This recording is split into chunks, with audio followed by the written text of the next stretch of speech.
Out of, I think it's about 300 songs that John and I wrote together, we never had a dry session. Paul McCartney finally named his favorite Beatles song, and it's not Yesterday or Let It Be. After dodging the question for 60 years, the 80-year-old legend cracked open during his A Life in Lyrics podcast, revealing a side of McCartney that fans have never seen. One of his top picks is a forgotten B-side most Beatles fans have never even heard. So which 5 songs does Paul McCartney actually treasure most? And what do these choices reveal about the man who changed music forever? Join us as we reveal Paul McCartney's 5 favorite Beatles songs. Number 5. You Know My Name. Look Up the Number. When Paul McCartney sat down with Zane Lowe back in 2020, no one expected what came next. Lowe asked him the usual question, his favorite Beatles song, and Paul just smiled that mischievous smile and said, "You know my name. Look up the number." For a moment, the room froze. Nobody knew what to say. Not Yesterday, not Let It Be, not even Hey Jude. None of the ones that shaped music history. Instead, he picked a 5-minute oddball that sounds like a late-night jam session gone wrong. A weird mix of jazz, comedy, and chaos that most fans barely know exists. It was hidden away as the B-side to Let It Be in 1970, which meant it got buried under one of the band's biggest songs. There's no chorus, no hook, and absolutely no sense of structure. It's messy, silly, and totally unpolished. But Paul loves it more than the ones that made him a legend. The story behind it goes back to the late 60s, when John Lennon started playing around with this random little riff that didn't seem to lead anywhere. Paul heard it, and instead of tossing it out, he decided to stretch it into something completely ridiculous. Soon, all 4 of them were in on it, doing fake accents, cracking jokes, and layering odd sounds over each other. Even Brian Jones from the Rolling Stones jumped in with a saxophone solo that makes no sense at all. They'd record a bit, start laughing uncontrollably, and then dive right back in. The song is really 5 disconnected pieces glued together, like a sketch show that never finds its punchline. If you judge it by normal standards, it's a disaster. But Paul doesn't see it that way. When he talks about it, he always says the same thing. We had such fun making it, and that's really the heart of it. That song reminds him of what it felt like to just be friends before everything got complicated, before fame started pulling them apart, before lawyers and lawsuits, before John was gone.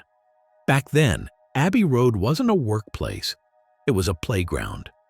George Martin gave them the room to mess around, and sometimes that freedom turned into nonsense like this. But to Paul, that nonsense meant everything. You Know My Name sounds like 4 kids having the time of their lives, and that's exactly what it was. It's chaotic, yes, but it's also warm and funny and real.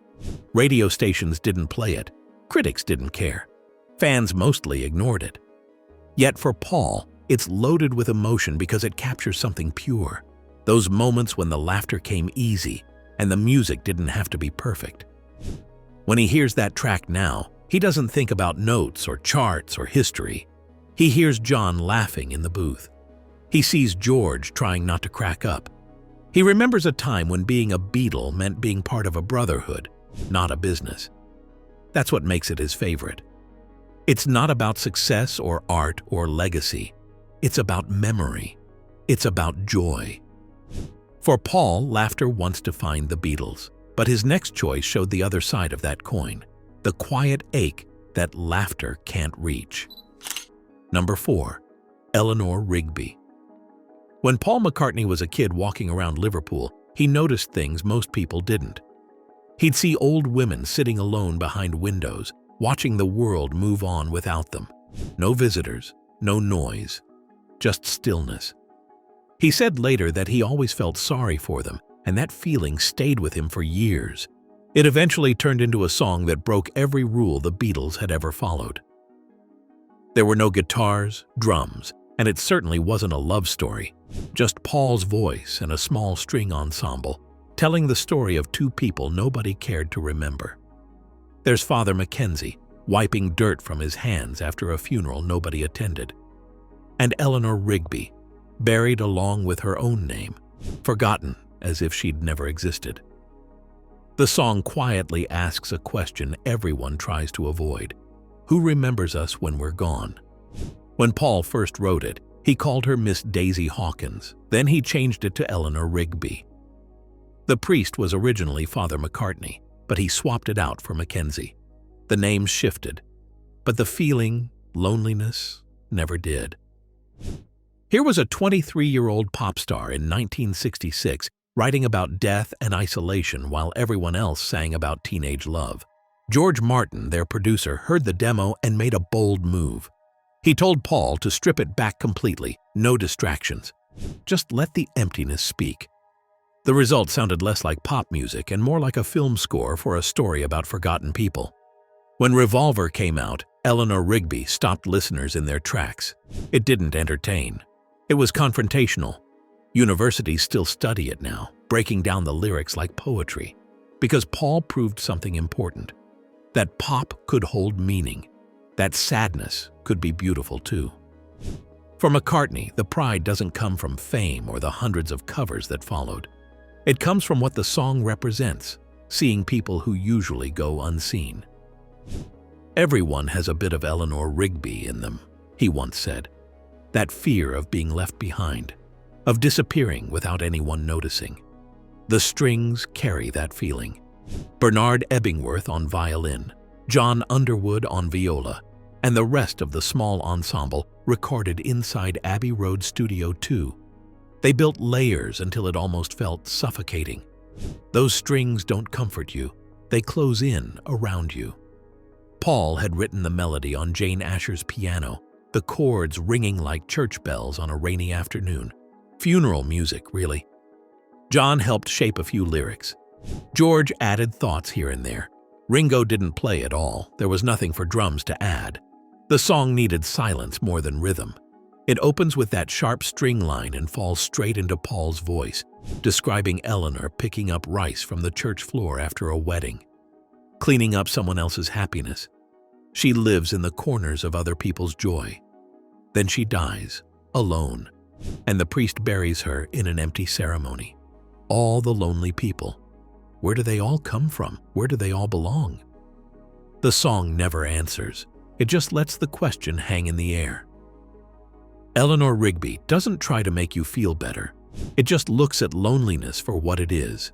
Something that sits quietly in every city, in every life, waiting.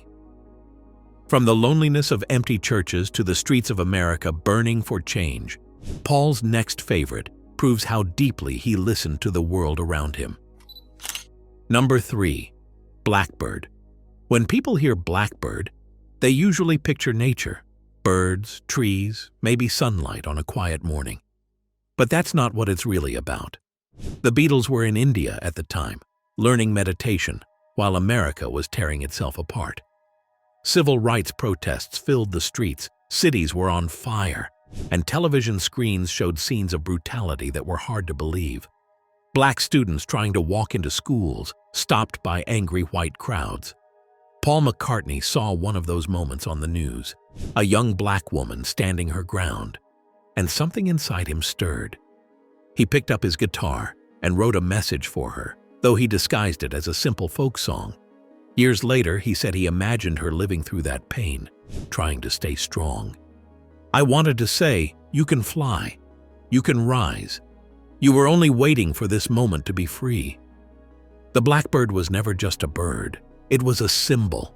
The whole song was. Paul recorded it alone at Abbey Road, just him and his guitar. The picking pattern came from a Bach piece he'd learned as a teenager. It's delicate but steady, almost like light breaking through dark clouds.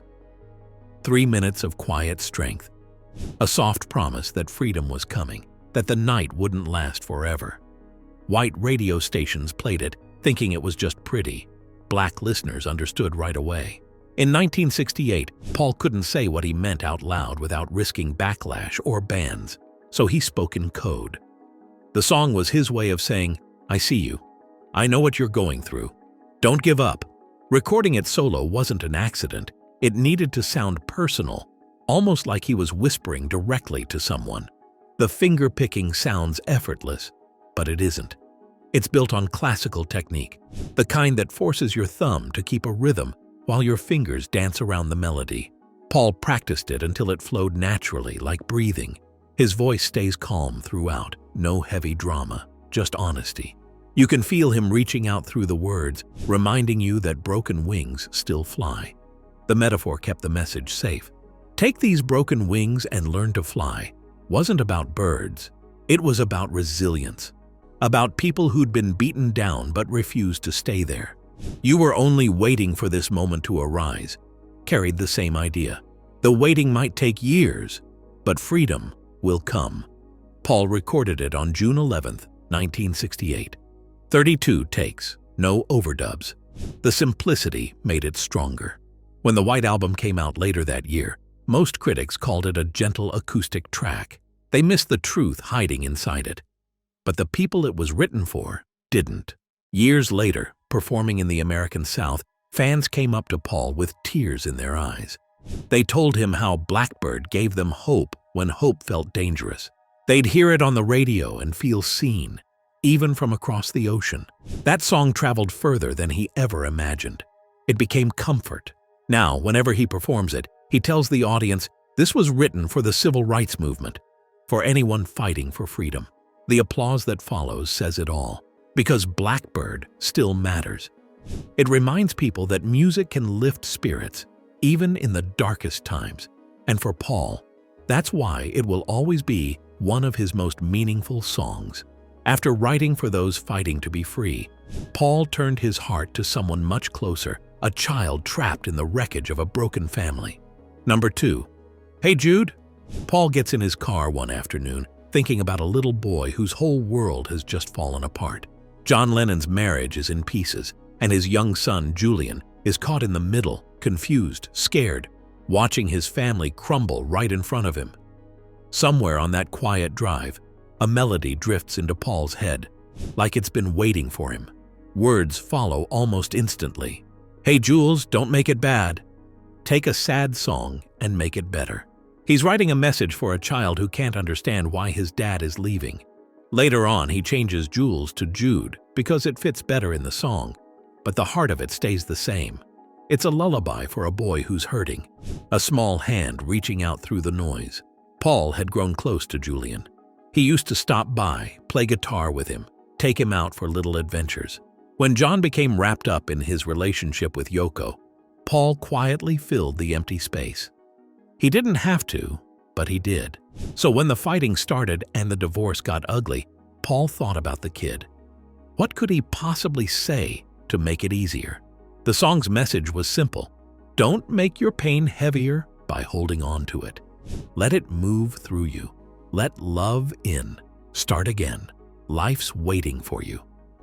It was written for a child, but it worked for anyone who's ever had their heart broken.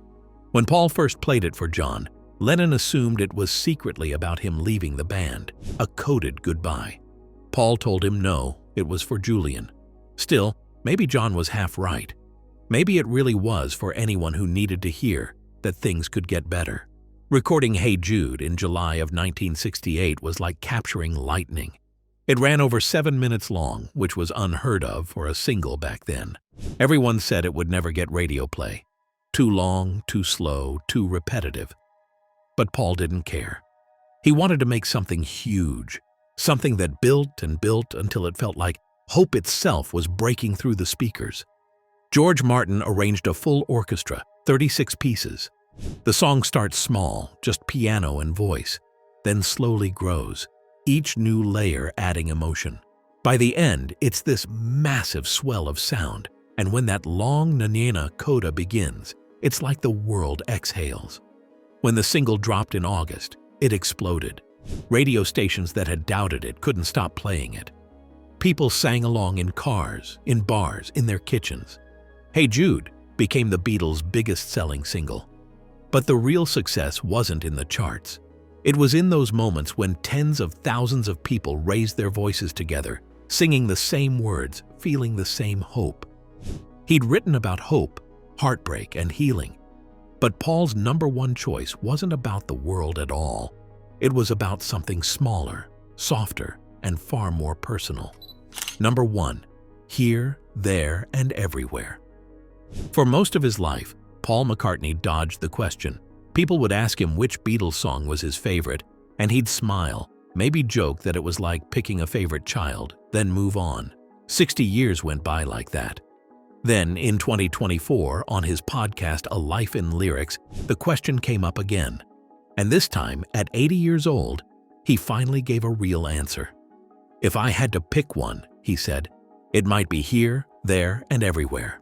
I think it's one of my best, coming from the man who wrote Yesterday, Let It Be, and Blackbird. That's saying something. He could have picked any of them, the massive hits, the songs that changed the world, but he chose this quiet, delicate one. It all started at John Lennon's house in Weybridge.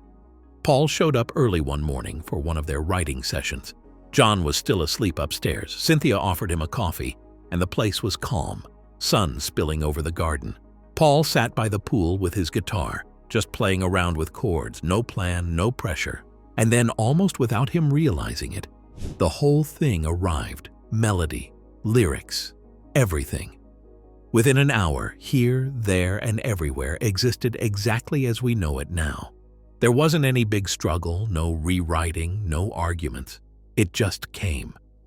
At the time, Paul had been listening obsessively to the Beach Boys' Pet Sounds, especially God Only Knows.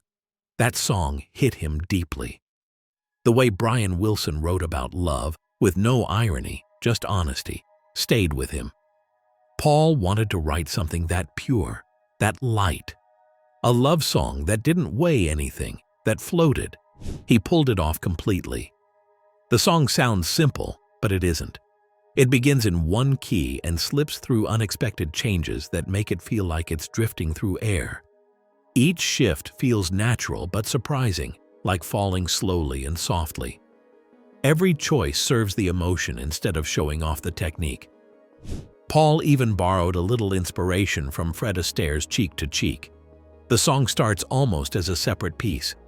"To lead a better life, I need my love to be here," before moving into the main melody. That opening feels like a door quietly opening into another world. "I wanted it to feel like a kiss," Paul later said. And it does. It's tender without being sentimental, clever without trying to be. When John woke up that morning and heard what Paul had written, he knew immediately. "That's special," he said. They worked together on the harmonies, their voices weaving around each other the way only they could. Recording happened that June at Abbey Road. George Martin produced it with his usual brilliance. The setup was simple: guitar, bass, light drums, and vocals. No tricks, no experiments, just the song standing on its own. Paul sang gently, his voice almost fragile at points, letting the emotion guide every phrase. The falsetto notes float just above the melody, wrapping it all in this warm, human softness. When Revolver came out in August, Here, There, and Everywhere sat quietly at track 6. It wasn't released as a single. It wasn't promoted heavily. It wasn't made for radio, and most stations ignored it anyway. It didn't shout the way Eleanor Rigby or Yellow Submarine did, but Paul didn't care. He'd made something he was proud of, and he knew it. Even John Lennon, who rarely gave compliments to his partner, later called it one of my favorites and the best tune on Revolver. Coming from John, that meant the world. George Martin called it one of the most perfect songs ever written. And through the years, countless artists, Emmylou Harris, George Benson, Cliff Richard, have covered it, each one sensing there's something almost sacred in it. So why did Paul finally pick this song above all others? Because it wasn't about fame or record sales or even legacy. It was about the craft, the balance between heart and precision. Every chord, every lyric, every note was there to serve the feeling, nothing else. At 80, with hundreds of songs behind him, Paul still sees this one as the purest thing he ever made. Written by a pool on a warm morning while waiting for his friend to wake up. A song that's lasted 6 decades and still sounds timeless. Thank you for watching. Like, comment, and subscribe. Also, check out another interesting video by clicking on the link shown on your screen. See you on the other side.